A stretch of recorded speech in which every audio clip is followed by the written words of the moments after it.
നമസ്കാരം. കടുത്ത അയ്യപ്പ ഭക്തന്മാർക്ക്, പിണറായി വിരോധികൾക്ക് ശബരിമല തന്ത്രി കണ്ഠരര് രാജീവരെ അറസ്റ്റ് ചെയ്തപ്പോൾ ആദ്യമുണ്ടായത് സംശയമാണ്. CPM നേതാക്കളിലേക്ക് ഇത് നീങ്ങാതിരിക്കാൻ മന്ത്രിയായിരുന്ന കടകംപള്ളി സുരേന്ദ്രന്റെ അറസ്റ്റ് തടയാൻ ഒരു രാഷ്ട്രീയ ഗൂഢാലോചന നടത്തിയതിന്റെ ഫലമാണ് തന്ത്രിയുടെ അറസ്റ്റെന്ന് അവർ പറയുന്നു. തന്ത്രിയെ അറസ്റ്റ് ചെയ്തു, പക്ഷെ മന്ത്രിയെ തൊടുന്നില്ല എന്നാണ് അവരുടെ ആക്ഷേപം. പിണറായി വിജയന്റെ സോഷ്യൽ എഞ്ചിനീയറിംഗിന്റെ ഭാഗമാണ് ഇതെന്ന് അവർ ആശങ്കപ്പെടുന്നു. അല്ലെങ്കിൽ എന്തുകൊണ്ടാണ് ഈ കുറ്റകൃത്യം നടന്ന സമയത്ത് ദേവസ്വം ബോർഡിന്റെ അംഗങ്ങളായിരുന്ന 3 പേരിൽ ഒരാൾ പ്രതിസ്ഥാനത്തായിട്ടും അറസ്റ്റ് ചെയ്യാത്തത്? എന്തുകൊണ്ടാണ് കടകംപള്ളി സുരേന്ദ്രനെ ചോദ്യം ചെയ്യാത്തത്? എന്തുകൊണ്ടാണ് PS പ്രശാന്തിനെ പ്രതിപ്പട്ടികയിൽ ഉൾപ്പെടുത്താത്തത്? ഇത്തരം ചോദ്യങ്ങൾ ചോദിച്ചവർ പറയുന്നു, തെരഞ്ഞെടുപ്പ് കാലത്ത് എല്ലാ ഉത്തരവാദിത്വവും സഖാക്കളുടെ തലയിൽ വന്ന് അവരാണ് ഈ കൊള്ളയെല്ലാം നടത്തിയത് എന്ന് തോന്നൽ ജനങ്ങൾക്കുണ്ടായി. ജനരോഷം സഖാക്കൾക്കെതിരെ ഉണ്ടാവുന്നത് തടയാനുള്ള നീക്കമാണ് ഈ അറസ്റ്റ് എന്ന്. ആ ആരോപണം വാസ്തവമാണോ? ഈ ചോദ്യം ഞാൻ ചോദിച്ചത് നിഷ്പക്ഷ സമൂഹത്തിലെ ഏതെങ്കിലും ഒരു പ്രതിനിധിയോടല്ല. കൃത്യമായ ഹിന്ദു രാഷ്ട്രീയമുള്ള, സംഘപരിവാർ നിലപാടുള്ള, നാട്ടിലെ ക്ഷേത്രങ്ങളുടെ സ്വത്തും ഭൂമിയും സംരക്ഷിക്കാൻ അഹോരാത്രം പണിയെടുക്കുന്ന ഒരു അഭിഭാഷകനോടാണ്. അഡ്വക്കേറ്റ് കൃഷ്ണരാജ് ഇത്തരം അന്തംകമ്മികൾക്കെതിരെ സന്ധിയില്ല സമരം ചെയ്യുന്ന ആളാണ്. അനേകം ക്ഷേത്രങ്ങളുടെ കയ്യേറപ്പെട്ട ഭൂമി തിരിച്ചു പിടിച്ച ആളാണ്. ഇപ്പോഴും പല ക്ഷേത്രങ്ങൾക്കും വേണ്ടി കേസ് നടത്തുന്ന ആളാണ്. എന്തിനേറെ, ശബരിമലയിലെ മോഷണം CBIയെ ഏൽപ്പിക്കണമെന്നാവശ്യപ്പെട്ട് വിശ്വ ഹിന്ദു പരിഷത്തിന് വേണ്ടി ഹൈക്കോടതിയെ സമീപിച്ച് പൊതു താൽപര്യ ഹർജി കൊടുത്ത ആളാണ്. അതുകൊണ്ട് ഞാൻ അദ്ദേഹത്തോട് ചോദിച്ചത്, തന്ത്രിയെ അറസ്റ്റ് ചെയ്തതിന് പിന്നിൽ രാഷ്ട്രീയമുണ്ടോ? കേസ് അട്ടിമറിക്കാനുള്ള നീക്കമാണോ? കേസ് അന്വേഷണത്തിൽ തൃപ്തനാണോ? കേസ് CBIക്ക് വിട്ടുകൊടുക്കേണ്ടതുണ്ടോ? തന്ത്രി നിരപരാധിയായിട്ടും കുടുക്കിയതാണോ? അതോ തന്ത്രി ഈ കുറ്റകൃത്യത്തിൽ പങ്കാളിയാണോ? അഡ്വക്കേറ്റ് കൃഷ്ണരാജിന് കൃത്യമായ മറുപടിയുണ്ട്, കേൾക്കുക. നമസ്കാരം വക്കീൽ സാറേ. നമസ്കാരം. ഞാനേ വിളിച്ചത്, ഇപ്പൊ തന്ത്രി അറസ്റ്റ് ചെയ്തിട്ടുണ്ട്. ശബരിമല കേസ് ഇങ്ങനെ മുമ്പോട്ട് പോകുന്നു. ഈ ശബരിമല കേസിന്റെ ഇപ്പോഴത്തെ ഒരു അവസ്ഥയെ കുറിച്ച് അങ്ങ് എങ്ങനെയാ കാണുന്നത്? ഇത് ശരിക്കുള്ള അന്വേഷണം പോകുന്നത് അതോ ഇതിനകത്ത് അട്ടിമറി ഉണ്ടോ? അങ്ങ് എന്താ ഇതിനെ കാണുന്നത്? ഇല്ല, ഇതിനകത്ത് നമുക്കിപ്പം ഈ നമ്മുടെ ചാനലുകളിലും പത്രങ്ങളിലും ഒക്കെ വരുന്നത് ഒരു സ്പെക്കുലേഷൻ മാത്രമാണ്. അതായത് ഈ പറഞ്ഞ മാതിരി SIT അന്വേഷണം തുടങ്ങുന്നത് തന്നെ ഹൈക്കോടതിയില് സ്പെഷ്യൽ കമ്മീഷൻ ഉണ്ട് ദേവസ്വത്തിന്റെ, മറ്റേ ശബരിമല. അദ്ദേഹം ജില്ലാ ജഡ്ജിയാണ്. ആ സ്പെഷ്യൽ കമ്മീഷന്റെ ഒരു റിപ്പോർട്ട് വരുന്നു ഹൈക്കോടതിയിൽ. ഇങ്ങനെ ഒരു സംഭവം നടന്നിട്ടുണ്ട്, ഒരു ആരുടെയും അനുവാദമില്ലാതെ അവിടുത്തെ ഒരു സ്ഥാനം റിമൂവ് ചെയ്തിട്ടുണ്ട് എന്ന് പറഞ്ഞ റിപ്പോർട്ട്. ആ റിപ്പോർട്ടിന്റെ മേലിൽ ഹൈക്കോടതി അന്വേഷണം നടത്തി സ്വയം അന്വേഷണം നടത്തിയപ്പോഴത്തേക്കാണ് ഇങ്ങനെ ഒരു പ്രശ്നം ഉണ്ടെന്ന് മനസ്സിലാക്കി ഹൈക്കോടതി സ്വയമാണ് SIT തീരുമാനിക്കുന്നത്. അപ്പൊ SIT തീരുമാനിച്ചതിന് ശേഷം അത് ഹൈക്കോടതിയാണ് സെലക്ട് ചെയ്യുന്നത്. സർക്കാരിനോട് ഒരു പാനൽ കൊടുക്കാൻ പറഞ്ഞു, പാനൽ ഓഫ് ഓഫീസേഴ്സിനെ കൊടുക്കാൻ പറഞ്ഞു. അതിനകത്ത് ഹൈക്കോടതി പിക്ക് ആൻഡ് ചൂസ് ചെയ്തിട്ടാണ് ഈ SIT ഉണ്ടാക്കുന്നത്.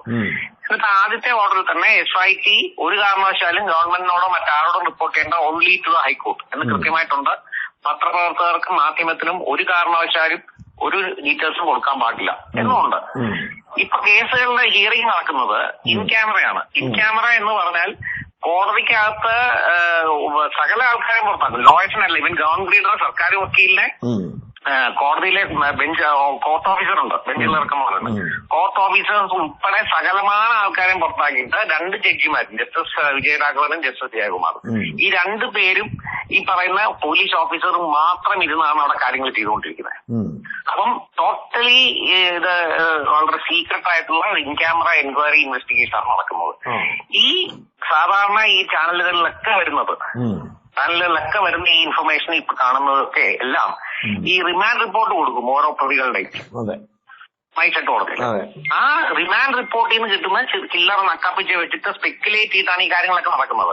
അപ്പൊ ആക്ച്വലി ഈ ഇൻവെസ്റ്റിഗേഷൻ ഏത് ലെവലിലേക്കാ പോകുന്നതെന്ന് ഓരോ മനുഷ്യർക്കും അറിയത്തില്ല, എല്ലാം സ്പെക്കുലേഷൻ മാത്രമാണ്. അപ്പൊ അതുകൊണ്ട് ആക്ച്വലി ഇതിനകത്ത് ഇൻവോൾവ്മെന്റ് എത്രയാണ്, ഓരോരുത്തരുടെ ഇൻവോൾവ്മെന്റ് എങ്ങനെയാണ്, ഇതിനകത്ത് ആരാണ് ഇതിന്റെ ആക്ച്വൽ പ്രശ്നക്കാര് എന്നൊന്നും നമുക്ക് ഇപ്പൊ പറയാനുള്ള ഒരു സാഹചര്യം ഉള്ളത് കോടതിക്കും ഇൻവെസ്റ്റിഗേറ്റിംഗ് ഓഫീസേഴ്സിനും മാത്രമേ കിട്ടുള്ളൂ. ഇപ്പൊ തന്ത്രിയെ പിടിച്ചിരിക്കുന്നതെന്ന് പറഞ്ഞാൽ ഇപ്പൊ നമ്മളിപ്പോ ഇവര് പറയുന്നത്, ടിവിക്കാര് പറയുന്നത് അദ്ദേഹം പോസിറ്റീവായിട്ടുള്ള കണക്ഷൻ ഒക്കെ വെച്ചിട്ടാണ്. പക്ഷെ തന്ത്രിക്കൊക്കെ ഇതിനകത്ത് ഇൻവോൾവ് ചെയ്യാനായിട്ട് ഒരുപാട് ലിമിറ്റേഷൻസ് ഉണ്ട്. അപ്പൊ അത് എന്തുകൊണ്ടാണ് ഇവർ തന്ത്രിയിലേക്ക് എത്തി എന്നുള്ളത് അറിയില്ല. കാരണം കുറ്റക്കാരാണെങ്കിൽ തന്ത്രിയല്ല ആരാണെങ്കിലും അത് ഉറപ്പായിട്ട് ശിക്ഷിക്കപ്പെടണം, എനിക്ക് യാതൊരു തർക്കവുമില്ല. പക്ഷേ തന്ത്രിയുടെ ഇൻവോൾവ്മെന്റ് ഒക്കെ എന്താണ് എന്നുള്ളത് ടെക്നിക്കലായിട്ടും ആകാം. കാരണം ഇപ്പൊ ഒരു ഈ പറഞ്ഞ അവിടെ ഇങ്ങനെ ഒരു ഇഷ്യൂ നടന്നു, ഇൻസിഡന്റ് നടന്നു. അപ്പൊ തന്ത്രി അറിയാതെ ഇത് വെളിയിലേക്ക് പോവില്ല എന്നതുകൊണ്ട് തന്ത്രിക്ക് ഒരു റോളുണ്ട് നിയമപരമായിട്ട്. മനസ്സിലായി? അങ്ങനെയും ആകാം. ഇതിനകത്ത് ആർക്കൊക്കെ ഇതിനകത്ത് ബെനിഫിറ്റ്സ് കിട്ടിയിട്ടുണ്ട്, ഇതിന്റെ പൈസ എങ്ങനെ വന്നേക്കുന്നത്, ഇതിനകത്ത് എന്താണ് പൈസ, വെറും സ്വർണ്ണം നക്കപ്പിച്ച് 1-2 കിലോ സ്വർണ്ണം മാത്രമാണോ, അല്ലാതെ വേറെ എന്തെങ്കിലും ആന്റിക് വാല്യൂ ആണോ, ഇതൊന്നും നമുക്കറിയാൻ വയ്യ. ഇത് ആർക്കാണ് ഇത് കിട്ടിയിരിക്കുന്നത്? അപ്പൊ ഇത് ഇൻവെസ്റ്റിഗേഷൻ പ്രോപ്പറായിട്ട് നടക്കുന്നതെന്ന് വിശ്വസിച്ചേ നമുക്ക് മതിയാവും. നമുക്ക് വേറെ ഒരു മാർഗവും ഇല്ല. കാരണം കോടതിയെ പൂർണ്ണമായിട്ട് ഇപ്പൊ ഞാനിപ്പം ഹൈക്കോടതിയിലെ വിശ്വ ഹിന്ദു പരിഷത്തിന്റെ പേരിൽ ഞാൻ CBI എൻക്വയറി ചോദിച്ചോണ്ട് ഞാൻ കേസ് കൊടുത്തിട്ടുണ്ട്. അപ്പൊ കോടതി ഒരൊറ്റ ചോദ്യം എന്നോട് ചോദിച്ചുള്ളൂ കേസ് എടുത്തപ്പോ, നിങ്ങൾ കോടതിയെ ബിലീവ് ചെയ്യുന്നില്ലേ, നിങ്ങൾ വിശ്വസിക്കുന്നില്ലേ കോടതി? ഒറ്റ ചോദ്യം ചോദിച്ചുള്ളൂ. നമ്മൾ വിശ്വസിക്കുന്നു.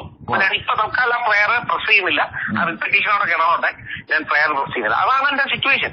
കാരണം കോടതി പൂർണ്ണമായിട്ടും സ്വന്തമായിട്ട് റെസ്പോൺസിബിലിറ്റി ഏറ്റെടുത്തിട്ടാണ് ചെയ്തേക്കുന്നത്.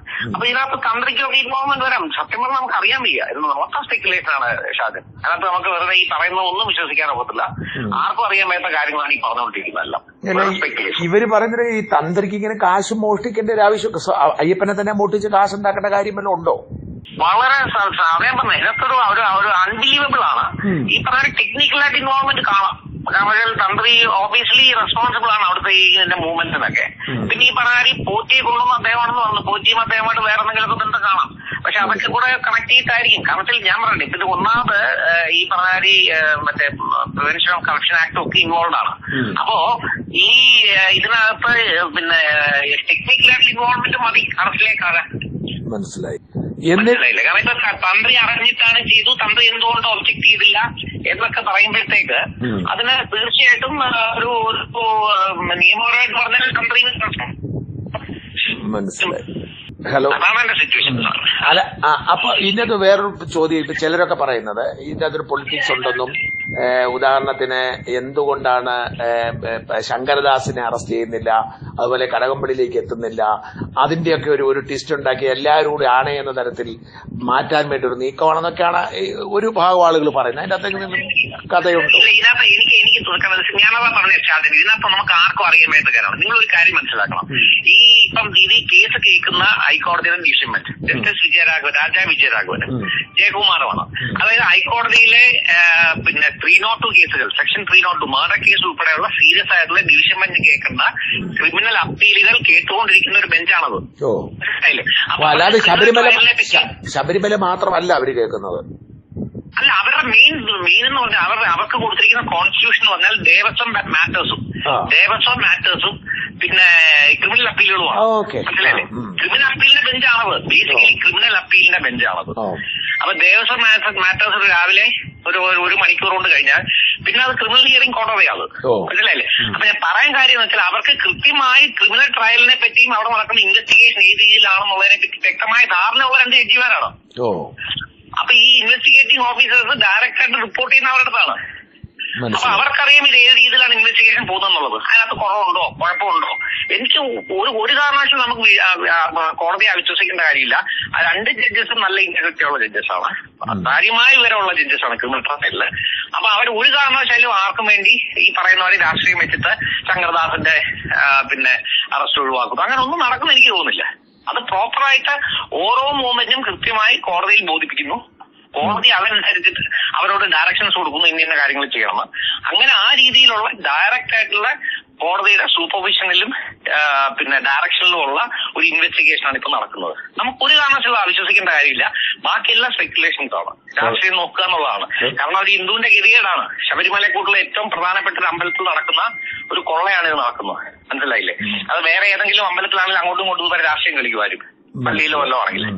ഇത് ഹിന്ദുവിന്റെ ഒരു ഗതികേടാണ്, സഹിച്ചേ പറ്റുള്ളൂ. കാരണം ഹിന്ദുക്കൾ തന്നെ ക്രിയേറ്റ് ചെയ്ത് വെച്ച ഒരു സിറ്റുവേഷൻ നമ്മൾ സഹിക്കുന്നു, അതേ മാർഗമുള്ളൂ. സാങ്കേതികമായെങ്കിലും ഉത്തരവാദി ആയതുകൊണ്ടാവാം അല്ലെ?